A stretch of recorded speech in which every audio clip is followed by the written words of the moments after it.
السلام علیکم ورحمۃ اللہ وبرکاتہ نحمدہ ونصلی علی رسولہ الکریم اما بعد۔ امید کرتے ہیں کہ آپ تمام سسٹرز خیریت سے ہوں گی اور ایمان کی بہترین حالت میں ہوں گی۔ تو پیاری سسٹر، ہمارا جو موضوع تھا، ہمارا جو سبجیکٹ، وہ سیدنا موسیٰ علیہ السلام کا واقعہ چل رہا تھا، جو کہ بنی اسرائیل ان کی قوم سے ریلیٹڈ تھا۔ تو آیہ مبارکہ 52 میں ہم 51 پڑھ چکے تھے کہ اللہ رب العزت نے موسیٰ علیہ السلام کو کوہ طور پہ ملاقات کے لیے بلایا، ان کو کتاب دینے کے لیے بلایا۔ تو ان کے بعد ان کی قوم نے شرک میں مبتلا ہو گئی۔ ان کی قوم نے کیا کیا؟ بچھڑے کو معبود بنا لیا۔ تو ایسا کر کے انہوں نے اپنی ہی جانوں پہ ظلم کیا۔ تو آج ہماری جو آیہ مبارکہ ہے وہ 52 ہے۔ اس میں دیکھتے ہیں، یہ آیہ مبارکہ بہت مختصر ہے، چھوٹی سی ہے، لیکن بہت میننگ فل ہے۔ اس کی تفسیر مزید جب آیہ مبارکہ 54 پڑھیں گے تو پھر مزید واضح ہوگی۔ آج کا ہمارا جو لیسن ہے بہت مختصر ہے، اور اپنے وعدے کے مطابق کہ روزانہ کا ہمارا لیسن ایک ہی آیہ مبارکہ ہوگا، اس لیے آج بھی ہم ایک ہی آیہ مبارکہ پڑھیں گے، تو بہت ہی مختصر ہے۔ آئیے سٹارٹ کرتے ہیں۔ اعوذ باللہ من الشیطان الرجیم، بسم اللہ الرحمن الرحیم۔ ثم عفونا عنکم من بعد ذلک لعلکم تشکرون۔ ثم عفونا، پھر ہم نے معاف کر دیا، عنکم تم کو، من بعد بعد اس کے، من بعد ذلک بعد اس کے، لعلکم تشکرون تاکہ تم شکر ادا کرو۔ کس کے بعد اللہ رب العزت نے ان کو معاف کر دیا؟ شرک کرنے کے بعد۔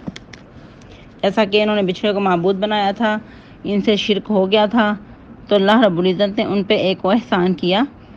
یہ وہی احسان ہے جو کل ہم نے پڑھا کہ ان سے گناہ ہوا، اللہ رب العزت نے ان کو معاف کر دیا۔ معاف کرنے کے بعد اس احسان کی طرف اللہ تعالیٰ اشارہ کر رہے ہیں، اس احسان کو یاد دلا رہے ہیں کہ اس کے بعد بھی ہم نے تم کو معاف کر دیا۔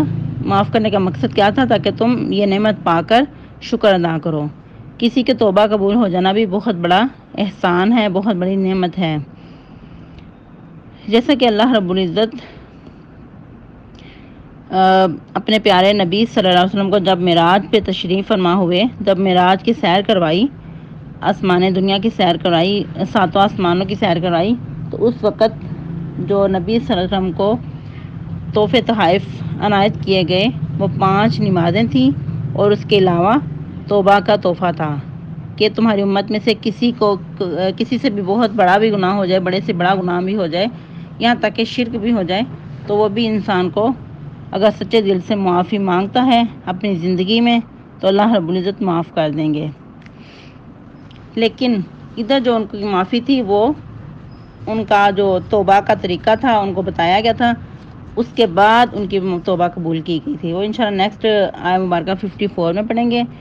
تو اصل میں ہمارے جو سیکھنے کے کام ہیں وہ یہ ہیں کہ انسان ہمیشہ ہی اللہ کی طرف رجوع کرے، توبہ کرتا رہے، اپنے گناہوں کی معافی مانگتا رہے، کیونکہ جب انسان گناہ کرتا ہے اور پھر اس پہ توبہ نہیں کرتا اور اس پہ مصر رہتا ہے، ڈٹائی کے ساتھ گناہ کرتا رہتا ہے، تو پھر آہستہ آہستہ انسان کا ضمیر مردہ ہو جاتا ہے۔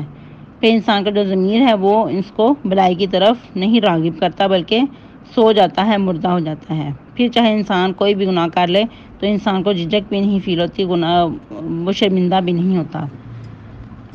اور اب ہمارے معاشرے میں جو یعنی کہ امت محمدیہ کو جو توبہ کی جو شرط ہیں وہ 3 شرائط ہیں۔ اگر اللہ کے ساتھ معاملہ ہے تو 3 شرائط ہیں، اگر انسان کے ساتھ معاملہ ہے تو 4 شرائط ہیں۔ اگر انسان کو توبہ کرنا چاہتا ہے، اپنے گناہ سے معافی مانگنا چاہتا ہے، تو جو گناہ اس سے سرزد ہو گیا اس سے تائب ہو جائے اور شرمندہ ہو، اور پھر تیسری کیا کہ آئندہ نہ کرنے کا پختہ ارادہ کر لے۔ اور جو چوتھی شرائط ہے بندوں کے ساتھ، انسان کے ساتھ معاملہ، وہ تینوں کے ساتھ، اور چوتھی یہ ہے کہ جو اس نے اس کا حق مارا ہے وہ اس کو لوٹانا ہوگا، چاہے اس کی یعنی کہ مال کی حق تلفی کی ہے یا اس کی عزت پہ کوئی آواز اٹھائی ہے تو اس کا ازالہ کرنا ہوگا، پھر اس کی جو توبہ ہے وہ قبول ہوگی۔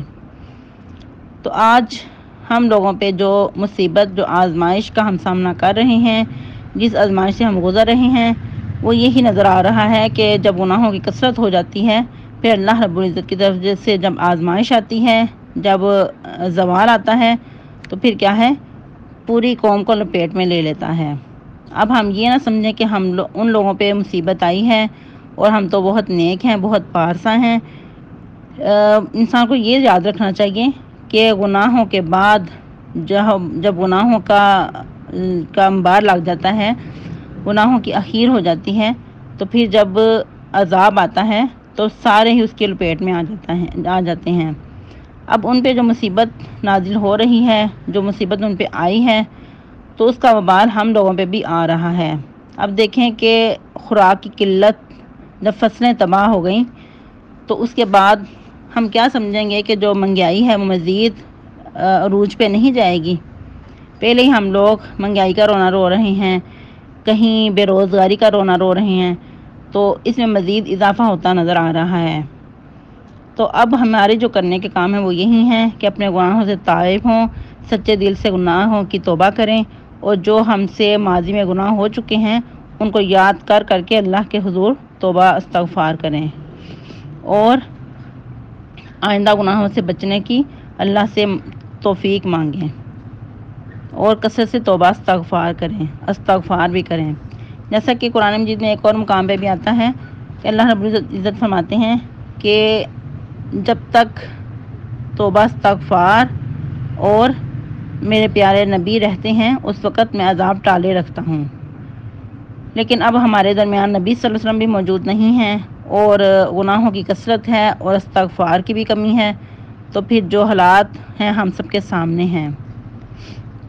اب ہمارے جو کرنے کے کام ہیں وہ یہی ہیں کہ جو دنیا کے رنگینوں میں ہم مگن ہو چکے ہیں اس سے تھوڑا پیچھے ہٹیں، اور جو دنیا پہ آنے کا مقصد ہے وہ پورا کریں، اور کثرت سے توبہ استغفار کریں، اور آپس میں ایک دوسرے کو بھی تلقین کریں توبہ استغفار کرنے کی، کیونکہ ساری انسانیت خسارے میں ہے، مگر خسارے سے کون بچے ہوئے ہیں؟ جیسے کہ اللہ رب العزت فرماتے ہیں والعصر ان الانسان لفی خسر الا الذين آمنوا وعملوا الصالحات وتواصوا بالحق وتواصوا بالصبر، کہ جو حق کی تلقین کرتے ہیں، ایک دوسرے کو صبر کی وصیت کرتے ہیں، وہی خسارے سے بچے ہوئے ہیں۔ اور مزید کرنے کے جو کام ہیں وہ نعمتوں کے ملنے کے بعد شکر ادا کرنا ہے، اور جو انسان کی زندگی ہے وہ بھی بہت بڑی نعمت ہے، تو اس پہ بھی ہمیں اللہ کا شکر ادا کرنا چاہیے، اور جو دنیا پہ آنے کا مقصد ہے اپنے مقصد حیات کو پہچانتے ہوئے اس کو پورا کرنے کی کوشش کریں۔ آج کا ہمارا لیسن بہت مختصر تھا، تو آپ لوگوں نے ٹیسٹ کی تیاری کرنی ہے، اور ساتھ آپ نے جب سبق سنانے کے بعد اٹینڈنس لگائیں گے تو ساتھ آپ نے گڈ کا ٹک مارک کرنا ہے کہ ہم لوگوں نے ٹیسٹ کی تیاری کر لی ہے۔ تو انشاءاللہ بہت جلدی کوشش کروں گی کہ آپ کا ٹیسٹ لیا جائے۔ اللہ رب العزت ہم سب کا حامی و ناصر ہو۔ تو آپ لوگوں سے پھر ایک بار ریکویسٹ ہے کہ انسانی ہمدردی ہونے کے ناطے جہاں تک جتنی بھی کسی کے اندر استطاعت ہے تو سیلاب زدگان کی مدد کریں۔